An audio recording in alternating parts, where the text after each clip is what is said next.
Foram necessários 20 anos para finalmente a gente ver o traje definitivo do Homem-Aranha no cinema. Mas calma lá, como é que a Marvel conseguiu chegar nesse resultado? O que mudou de lá pra cá? Ao revisitar toda a trajetória dos uniformes em live action, desde o uniforme do Tobey Maguire até as versões mais recentes, eu consegui identificar 3 pontos que explicam por que esse traje novo é tão especial. E o mais surpreendente de tudo é que não tem apenas a ver com o design. Bem, para entender isso precisamos voltar um pouquinho no tempo. Mas antes, comenta aí qual o uniforme favorito de vocês do Homem-Aranha nos cinemas. Embora eu saiba que o do Andrew Garfield é o mais fiel às HQs, eu ainda acho o do Tobey Maguire mais bonito. Aquelas teias metálicas são lindas demais. Imagina só, dia 31 de maio de 2002, Homem-Aranha chega pela primeira vez aos cinemas. E surpreendentemente, o traje até que estava bem fiel aos quadrinhos. As lentes pontudas, o vermelho vibrante e aquelas teias em alto relevo. E como eu já disse, eu acho esse traje muito lindo. E só para você ter uma ideia, cada unidade desse uniforme custava em média $50 mil. E até hoje ele é um dos uniformes mais respeitados pelos fãs. E convenhamos galera, ele realmente é muito icônico. Diferente de outros uniformes que dependem quase 100% de CGI, o Tobey Maguire usava o traje prático sempre que possível, porque tem um detalhe que é fundamental: o uniforme do Homem-Aranha precisa parecer real. Escutou isso, dona Marvel / Disney? E isso ainda ficou mais claro em 2004 com o Homem-Aranha 2, que é o melhor filme de super-herói feito de todos os tempos. Nesse filme, a equipe ajustou as cores, o formato das teias e até o símbolo da aranha. E tudo isso feito à mão, sem depender de CGI. Era muito mais trabalhoso? Com certeza, mas compensava na tela. Pense em um negócio lindo de se ver. E o mesmo valeu pro terceiro filme, quando a gente viu pela primeira vez em live action aquela versão simbionte do traje. E não, eu não tô falando daquele Venom bizarro. Na verdade, a solução do time de figurino foi simples e genial ao mesmo tempo: aplicar uma paleta em preto e branco em cima do traje já existente.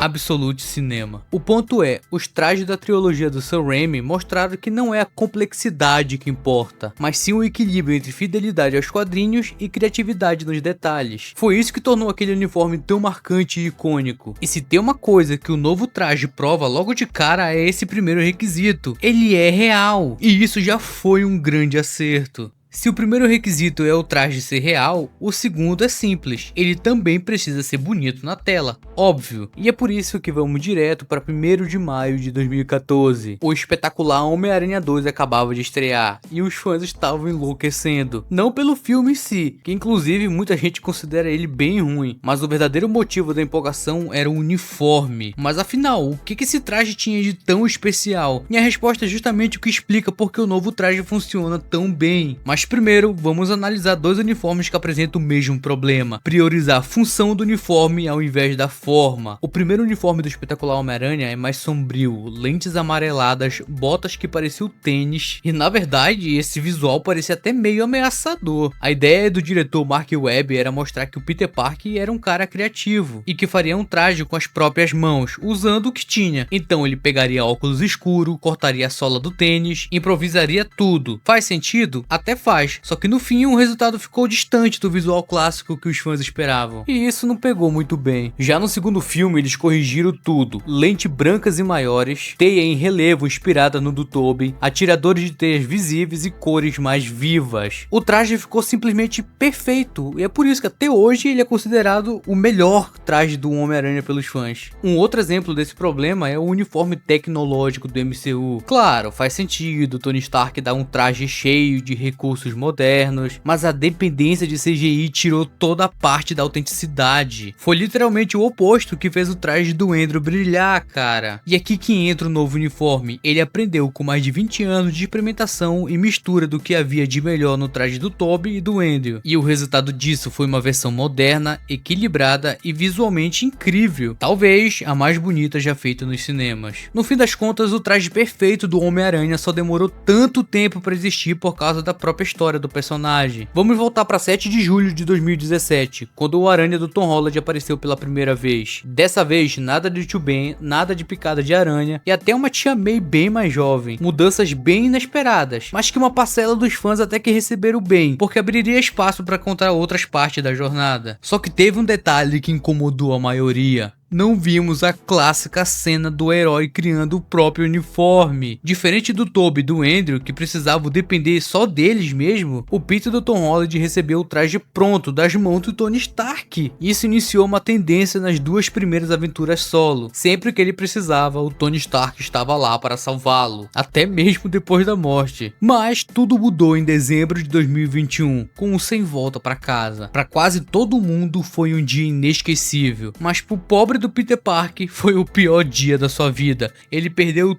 tudo, e foi justamente aí que o personagem passou pela verdadeira transformação. Aquele garoto que sempre teve ajuda finalmente aprendeu a maior lição de todas: a responsabilidade, a mesma que todos os Homem-Aranhas em qualquer versão precisam enfrentar em sua origem. É por isso que esse novo traje faz tanto sentido, porque ele não é só um uniforme bonito, ele simboliza o recomeço do Peter, sua independência e a sua maturidade conquistada depois de perder tudo. No fim, a trilogia do Tom Holland não ficou sem uma história de origem, ela foi a história de origem. E como todo novo começo, veio também um traje novo para marcar essa virada.